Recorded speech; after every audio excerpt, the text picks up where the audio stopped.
added, "It's not just today, this has been building for years. People are finally seeing it." Mrs. Liu, who usually stayed quiet at HOA meetings, finally spoke. "That woman has embarrassed herself. But worse, she scared the baby. That's not forgivable, her." Words carried weight, and several neighbors nodded in agreement. The teenagers who had been filming were already uploading clips online. One of them laughed nervously. "This is gonna blow up, man. HOA president attacks a baby. The internet's gonna eat this alive." Simone didn't hear any of it. She was too focused on Ava, still crying in her stroller, little fists waving in distress, kneeling beside her. Simone whispered lullabies under her breath, rocking the stroller gently until the cries softened into hiccups. Her own eyes were wet, though she tried to blink it away before anyone noticed. Adrian stood guard, not speaking, not moving, just scanning the circle of neighbors with the steady vigilance of someone who'd spent years making sure no threat slipped past him. He didn't care about the gossip or the cameras. His focus was on the trembling in Simone's hands, the redness in her eyes, and the baby's distress. Finally, he spoke quietly. "Let's get you both inside." Simone hesitated. Part of her wanted to retreat to hide behind their front door where Patricia's words couldn't reach. But another part, the part that hated feeling small, wanted to stay and confront the crowd herself. She wanted them to know she wasn't weak, that she wasn't just some mother to be pitied. But Adrian knew the toll. He gently touched her arm. "Not tonight. Tonight, we take care of Ava. That's all that matters." She nodded reluctantly, pushing the stroller forward as they walked toward their driveway. The neighbors parted. Like a tide, some murmuring support. "We've got your back," Dylan said softly. Jay added, "You didn't deserve any of that." Mrs. Liu even reached out lightly, squeezing Simone's shoulder with a sympathetic glance. Patricia's house loomed only 3 doors. Down the blinds were drawn, the porch light flicked on, and the faint slam of a door echoed through the street. Everyone knew she was inside, seething, probably drafting an email or plotting her next move when Simone and Adrian reached their front. Dr. Adrian paused and looked back. His eyes met Dylan's for a brief moment. Dylan gave a short nod, an acknowledgement not of defeat but of solidarity. For once, Patricia wasn't the only voice in the room inside. Simone collapsed onto the couch with Ava in her arms. She rocked the baby gently, whispering, "You're safe. You're safe." Over and over. Her voice cracked, betraying her exhaustion. Adrian sat beside her, resting a hand on her knee. "You did nothing wrong," he told her. Simone let out a bitter laugh. "I couldn't even stand up to her. You had to step in again. You were protecting Ava." Adrian said firmly, "That's standing up. Don't twist it." Simone looked at him, eyes shining. She looked at me like I wasn't even a mother, like I didn't deserve her. "Do you know how that feels?" Adrian exhaled slowly. He did know, at least in his own way. He had seen arrogance, entitlement, and prejudice in 1,000 different forms on foreign soil and back home. But hearing it in Simone's voice was different. It cut deeper. "You don't need her validation," he said finally. "Ava knows who her mother is, and I know that's all that matters." Outside, the neighborhood didn't disperse quickly. People stood around in clusters, murmuring about what had just happened. For the first time, they weren't afraid to say Patricia's name out loud in criticism. "She can't keep her position after this." Jay whispered, "She'll try," Dylan replied. "Then maybe it's time we finally push back," Mrs. Liu said firmly. Surprising everyone with her sudden boldness, the seed was planted. Patricia's iron grip on the HOA wasn't as unshakable as she thought. The neighborhood had seen her stripped of her composure, her authority collapsing in the face of a family she had tried to intimidate. But Simone, rocking Ava to sleep, didn't know any of that yet. All she felt was the weight of the encounter pressing on her chest. Patricia didn't sleep the night after the sidewalk confrontation. She sat at her kitchen table, a half-finished glass of Chardonnay sweating onto the wood, her laptop glowing with tabs open to HOA bylaws and community regulations. Her fingers tapped furiously against the keys as she drafted email after email, each one more defensive than the last. She had convinced herself that if she could spin the story fast enough, she could take back control by morning. Every homeowner in the community had received a 3-page message titled, "Clarification of Events for the Safety of Our Neighborhood." In it, Patricia painted Herself as the protector of the community, she claimed Simone had been walking improperly with her infant, and that she had intervened with safety. In mind, she described Adrian as threatening, accusing him of physical aggression toward an HOA official. The reaction wasn't what she expected. Within minutes, the replies started trickling in. Mr. Rodriguez fired back. First, I was standing on my porch. Patricia, I saw everything, don't lie to us. J. Park responded next. We have video you reached for there. Stroller, that's not safety, that's harassment. Even Mrs. Liu, who rarely spoke in public forums, hit reply. All a baby's cry is not a threat to this neighborhood. Your actions were. The email thread exploded, neighbors piling on some attaching screenshots of videos already circulating online. Patricia had tried to control the narrative, but the evidence was against her. Still, she refused to back down. At the next HOA meeting held in the community clubhouse, Patricia arrived early armed with binders, highlighted notes, and a self-righteous fire burning behind her eyes. She positioned herself at the head of the long table as though nothing had changed. The room filled quickly. More residents than usual showed up, some curious, others angry. Simone and Adrian arrived quietly, slipping into seats near the back. Simone clutched Adrian's hand under the table, her pulse racing. She hated being here, hated the spotlight, but she knew avoiding it would only give Patricia more ground. Patricia opened the meeting with her usual tone, clipped and authoritative. I'd like to begin tonight by addressing the rumors circulating about me. Groans rippled through the room. Dylan muttered under his breath. Here we go. Patricia launched into her rehearsed speech on Tuesday. I acted in my capacity as HOA president to ensure the well-being of our community. Unfortunately, a misunderstanding occurred when I attempted to confirm the safety of a child. Certain individuals chose to misinterpret my actions. And misinterpret, Mr. Rodriguez cut in. You tried to grab a woman's baby. That's not interpretation, that's fact. Laughter broke out, though it wasn't friendly. Patricia's face flushed. I was enforcing safety rules. She snapped. There is no rule about inspecting babies. Mrs. Liu said firmly, her voice carrying more weight than Patricia expected. You humiliated that family. You frightened the child. You embarrassed all of us. Patricia tried to cut her off. Mrs. Liu, with respect. No, Mrs. Liu interrupted, her voice sharp.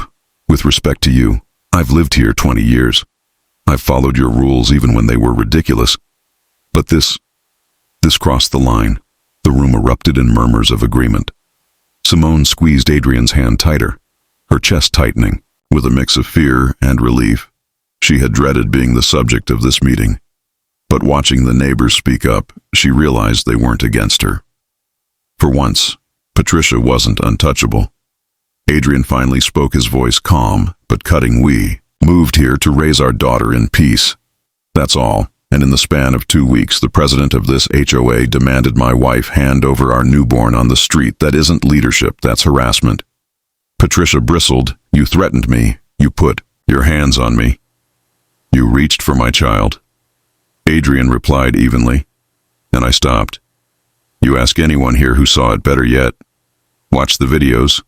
Several neighbors nodded, some even pulling out their phones as if ready to hit play. Right then and there, the room shifted. Patricia looked around, desperate for anyone to back her up. But where she had once found silent obedience, she now saw crossed arms, shaking heads, and stony stares. Her voice cracked. I was only doing my job. No, Jay said flatly. You were abusing it. The silence that followed was deafening. Patricia's binder lay unopened in front of her, useless. Now Patricia's reign had been built on silence, and that silence had finally shattered. Patricia ended the meeting abruptly, her voice tight. We'll revisit this at the next session. She gathered her binders and stormed out, her heels clacking against the clubhouse floor. The neighbors stayed behind, talking, some approaching Simone and Adrian directly. We're sorry you went through that. Dylan said she's been out of control for years. You just happened to be the one who finally exposed it. Simone managed a small smile. I didn't want to expose anything. In the days after the HOA meeting, the neighborhood shifted in subtle but unmistakable ways conversations that once stayed behind closed doors now spilled onto sidewalks, porches, and driveways. Patricia's behavior had cracked something open, something residents had been holding back for years. Simone noticed it first. On a quiet afternoon when Mrs. Liu knocked on her door, she stood holding a Tupperware of dumplings, her eyes kind for you and the baby.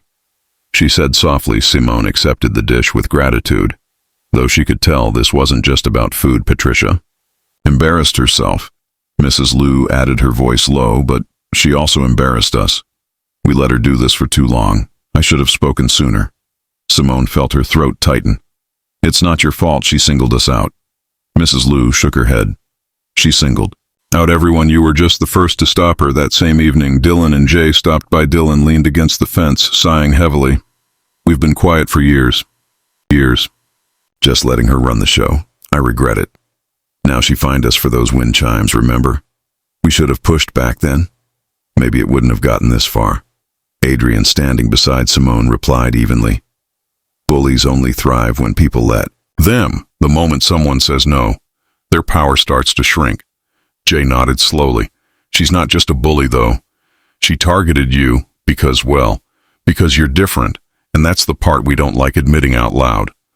The words hung in the air. Simone shifted uncomfortably, glancing down at Ava sleeping in her arms. She had felt it too, the sting of being scrutinized more closely than others, the double standard in Patricia's demands. I knew the moment she looked at me. Simone admitted quietly, it wasn't about rules, it was about control and about me. Adrian rested a hand on her shoulder, steady but silent. He had seen prejudice in countless forms, both blatant and subtle. None of it surprised him anymore, but it always angered him. We can't change. Patricia, Adrian finally said, his voice calm but firm. But we can change how we respond. You all have more power than you think. That struck a chord. Over the next week, neighbors began to talk openly in ways they never had at the park. Parents traded stories of Patricia's pettiness, letters about too many Halloween decorations, warnings about UN-sanctioned birthday parties, fines for leaving lawn chairs on porches. Each story carried the same thread: fear of standing up to her, and now, one by one, that fear was crumbling. One night, Simone found herself sitting on her porch with Mrs. Liu and Jay, the baby monitor resting on the table beside her. The conversation drifted to something deeper than HOA disputes. I grew up in Fresno, Mrs. Liu said, staring out at the darkened street. My parents always told me to keep my head down, not make trouble. That's how we survived. But when I saw her grab for your stroller, Simone, I realized silence doesn't keep us safe.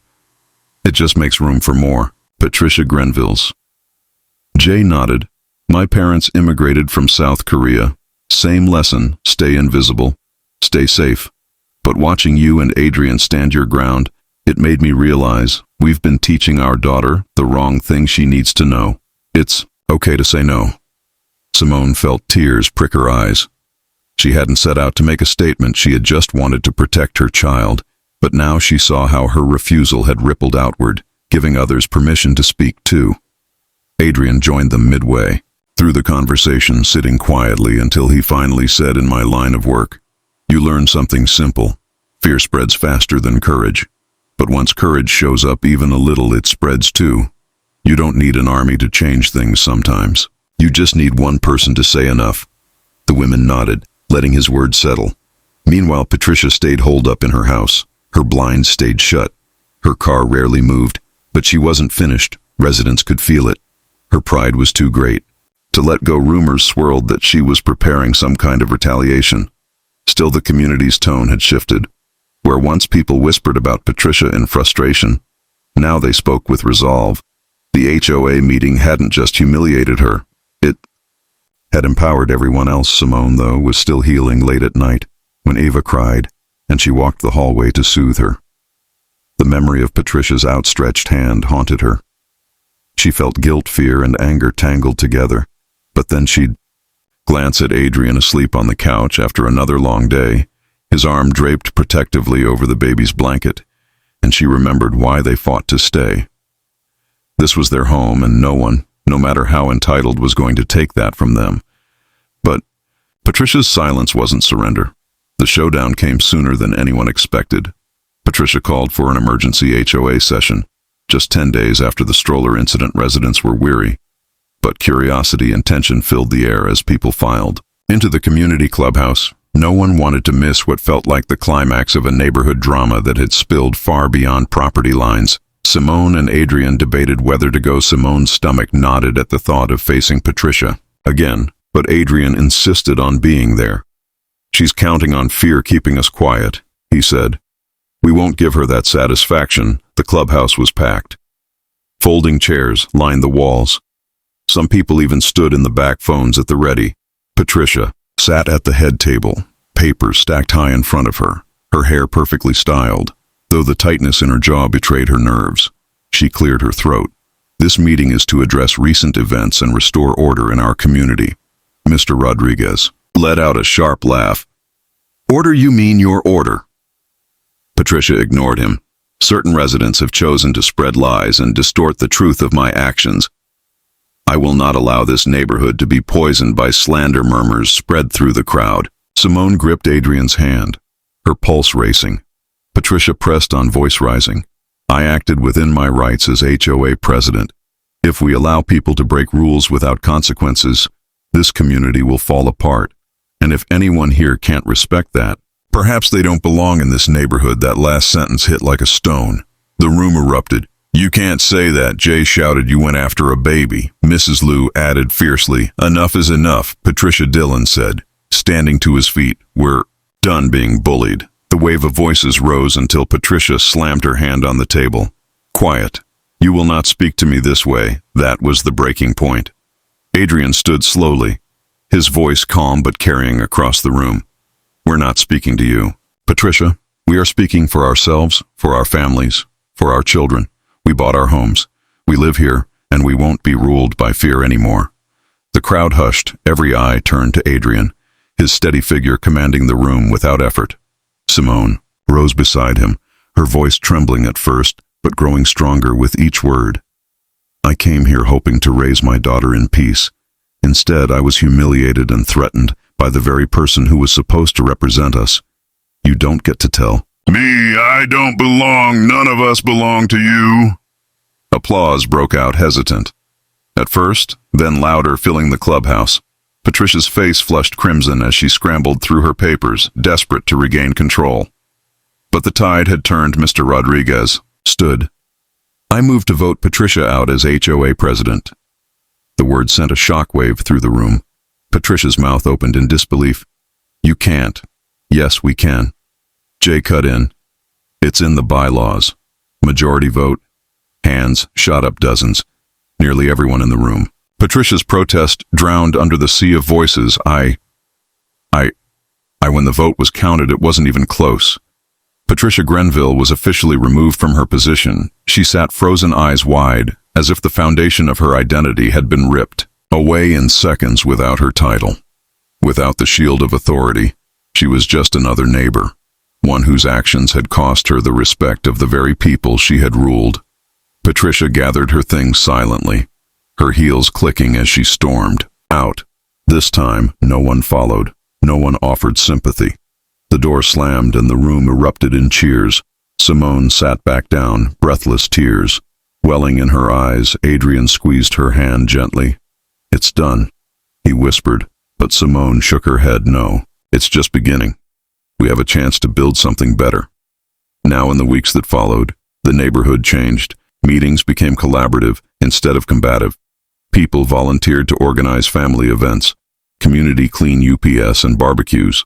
Patricia's downfall wasn't just about rules or power. It was about dignity, respect, and the strength of ordinary people saying no to entitlement. And that's a lesson worth carrying far beyond Sycamore Avenue. If you found yourself pulled into this story, take a moment to think about the communities you're part of, your neighborhood, your workplace, even your family. Sometimes all it takes is one voice, one refusal to shift the balance. Don't be afraid to be that voice. And if this story struck a chord, make sure to subscribe for more stories like this. Stories that remind us that standing up, even in small moments, can change lives.